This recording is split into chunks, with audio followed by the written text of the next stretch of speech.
الالتهاب الكبدي. الكبد الكبد او الليفر هو اكبر عضو في جسم الانسان بعد الجلد. وزنه تقريبا بيوصل لحوالي كيلو ونص. الكبد بيلعب دور مهم جدا في الكثير من العمليات الحيويه المهمه لحياه الانسان.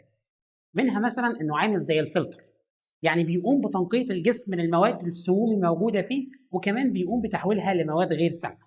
كمان هو عامل زي المخزن بالظبط، لانه بيقوم بتخزين كميات كبيره من الكربوهيدرات في صوره جلايكوجين يمد الجسم بيها وقت الحاجه، زي بالظبط ما بيحصل في وقت الصيام.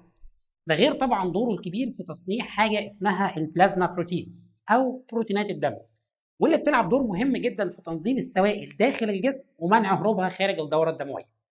من الحاجات المهمه كمان اللي بيلعب فيها الكبد دور انه بيصنع حاجه اسمها البايل او العصاره الصفراويه، ودي ليها دور كبير في هضم الدهون الموجوده في الجهاز الهضمي عشان الجسم يقدر يستفيد منها بعدين.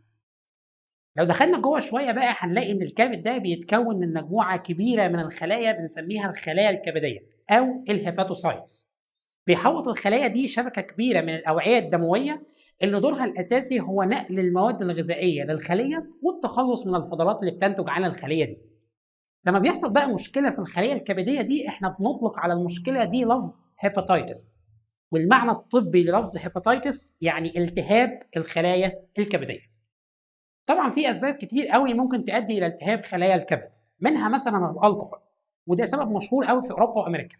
لكن اشهر سبب موجود عندنا هو الالتهاب الفيروسي للخلايا دي، بمعنى ان في فيروسات معينه تيجي تصيب الخلايا دي وتعمل فيها مشكله. ده طبعا غير سوء الاستخدام اللي بيحصل مع بعض الادويه زي الباراسيتامول او ما يعرف بالبنادول. في الحلقه دي ان شاء الله هنركز على اشهر انواع الفيروسات اللي ممكن تعمل التهاب في خلايا الكبد. خلينا الاول نقسم الفيروسات اللي ممكن تعمل التهاب في الخليه الكبديه الى نوعين اتنين كبار. النوع الاول اسمه الهيباتوتروبيك فيروسز، ودي مجموعه من الفيروسات بتدخل الجسم وبيبقى هدفها الاساسي هو خلايا الكبد. النوع الثاني اسمه النون هيباتوتروبيك فيروسز، ودي فيروسات بتدخل الجسم وبتستهدف اعضاء تانية ولكن بتاخد الكبد معاها في السكه كده. لكن احنا في الحلقه دي ان شاء الله هنتكلم عن الهيباتوتروبيك فيروسز، وعشان نكون اكثر دقه هنختار اشهر 3 عائلات او اشهر 3 فيروسات في العيله دي، وهما هيباتيتس A فيروس او التهاب الكبد الوبائي A، وهيباتيتس B فيروس او التهاب الكبد الوبائي B، وهيباتيتس C فيروس او التهاب الكبد الوبائي C. طبعا الكلام عن ال3 فيروسات دول كتير جدا في المراجع الطبيه، لكن احنا هنقتصر في حلقتنا النهارده على طرق انتقالهم والاعراض المصاحبه ليهم وازاي نقدر نحمي نفسنا منهم.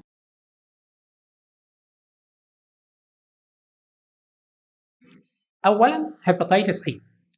الفيروس المسبب للمرض ده بيخرج مع فضلات المريض المصاب، وبعدين بيتنقل للمريض التاني عن طريق تناول الشخص لأطعمة أو مشروبات ملوثة بالفيروس ده، أو ممكن يتنقل عن طريق الذباب، وده لأن الذباب ممكن يختلط اختلاط مباشر بفضلات المريض وبعدين يتنقل أو ينقل الفيروس للطعام أو الشراب اللي حواليه.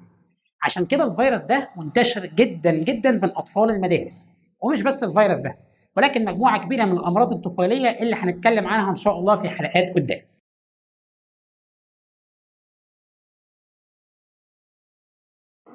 طيب إيه أعراض الهيباتيتس A أو إيه أعراض المرض ده؟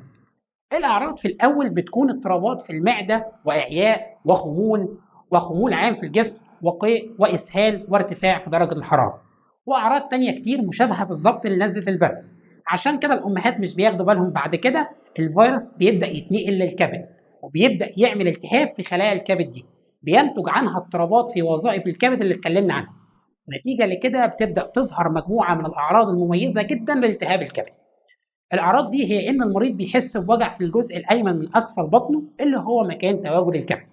كمان بيبدأ يحصل تغير في لون بول المريض، بمعنى إن لونه هيبقى غامق والبراز بتاعه هيبقى فاتح عن الطبيعي. بعض المرضى كمان بنلاحظ عليهم تغير في لون جلدهم ولون عينيهم. التغير ده ممكن يكون إلى اللون الأصفر نتيجة لاضطراب وظائف الكبد وارتفاع مادة في الدم اسمها البيليروبين اللي بتعمل مرض اسمه الجندس أو الصفرة. الفيروس بياخد فترة معينة في الجسم وبعد كده جهاز المناعة بيقوم بدوره ويخلص الجسم منه. في الوقت ده لازم الأم أو الشخص المصاب يتوجه بسرعة جدا عشان يحصل على الرعاية الطبية اللازمة. وبنحب نطمن الآباء والأمهات إن هيباتيتس A مش مرض خطير، وعدد كبير جدا من الأطفال بيصاب بالعدوى والحالة بتستقر بعد فترة من الوقت، وكمان الأطباء بيقدروا يتعاملوا مع الحالة كويس. لكن اللي ننصح بيه هو سرعة التوجه للطبيب في حالة إن الأم لاحظت على ابنها أي من الأعراض اللي اتكلمنا عنها.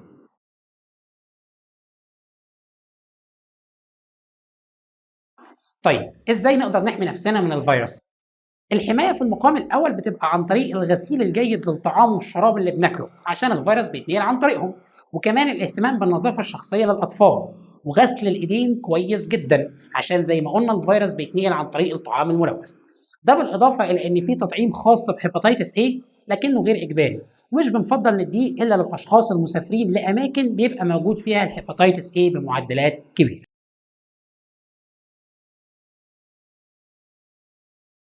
ثانيا هيباتيتس بي وهيباتيتس سي. نتكلم بقى عن الفيروسين دول مع بعض عشان الفيروسين دول بيتشاركوا في الكثير من الحاجات اللي هنتكلم عليها. اولا طرق الانتقال. على عكس هيباتيتس A فالفيروسين دولت موجودين بشكل اساسي في الدم والكبد بتاع المريض، وبيتنقلوا نتيجه اختلاط دم المريض او اي من السوائل الخارجه من جسمه للشخص اللي هيصاب بالفيروس.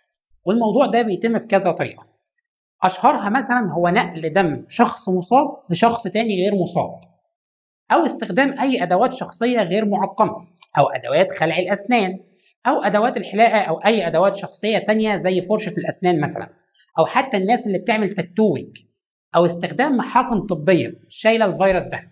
والموضوع ده مشهور جدا بين الناس المدمنين اللي بيتعاطوا المخدرات عن طريق حقن طبيه. الفيروسات دي ممكن كمان تتنقل عن طريق العلاقة الجنسية مع شخص حامل للمرض نتيجة اختلاط سوائل الجسم مع بعضها بين الفردين، وكمان ممكن تتنقل من الأم الحامل للجنين بتاعها.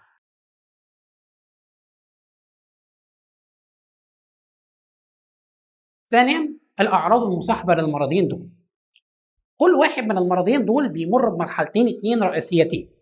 المرحلة الأولى بنسميها الأكيوت فيز، ودي في معظم الأحوال مش بيكون ليها أعراض مميزة قوي، والمريض بيمر بالمرحلة دي من غير ظهور أي أعراض تقريبا، ولكن بعض المرضى بيعانوا من ارتفاع في درجة الحرارة وإعياء وخمول وتحول لون البول للون الغامق ولون البراز للون الفاتح، يعني بالظبط بتكون قريبة من أعراض الهيباتيتس A. لكن اللي بيميز الفيروسين دول تحديدا هو قدرتهم على إن هم يعملوا حاجة اسمها الكرونيك فيز أو الصورة المزمنة من المرض. وفي المرحلة دي بيفضل الفيروس موجود في خلايا الكبد لسنوات طويلة جدا، وبيعمل فيها تغيرات بيبان أثرها بعد مرور فترة كبيرة من الزمن. مع الوقت بيبدأ الكبد بتاع المريض يعجز عن أداء وظيفته، ويبدأ يظهر على المريض أعراض الفشل الكبدي أو الليفر فيلير.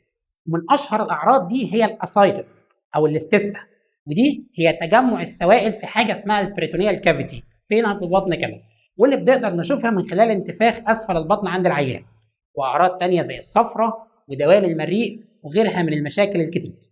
كمان وجود الفيروسات دي في الكبد وخاصة الالتهابات اللي بتحصل في الكبد على فترات طويلة بيزود جدا من حدوث نسبة سرطان الكبد في العيانين المصابين دول. طيب ازاي نقدر نحمي نفسنا؟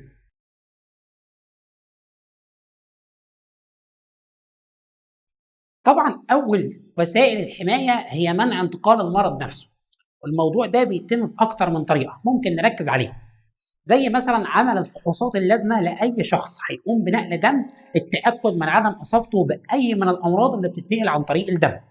كمان ممنوع استخدام الادوات الشخصيه الخاصه بالمريض. حاجه كمان مهمه هي التاكد من تعقيم الادوات المستخدمه في عيادات الاسنان. وكمان ممنوع استخدام ادوات الحلاقه الخاصه باي شخص، بمعنى ان كل شخص يكون ليه ادوات الحلاقه الخاصه بيه. بالنسبه للام الحامل المصابه بهيباتيتس يفضل انها ما تحملش الا بعد العلاج، او الام اللي هتستعد للحمل يعني.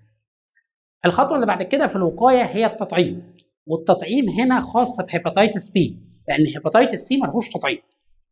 منظمه الصحه العالميه بتوصي دايما بان تطعيم التهاب الكبد الوبائي بي يكون في اسرع وقت، ويفضل ان هو بيبقى في اول 24 ساعه بعد الولاده. بعد كده بيكون في جرعتين او 3 على حسب جدول التطعيمات الخاص بكل دوله. التهاب الكبد الفيروسي منتشر جدا في مجتمعنا العربي، ومصر اكتر دول العالم الموجود فيها هيباتيتس سي، فلازم كل واحد فينا ياخد باله كويس من الطريقه اللي بيتنقل بيها الفيروس، ونفهم كويس وسائل الحمايه منه، زي ما قال زمان الوقايه خير من العلاج.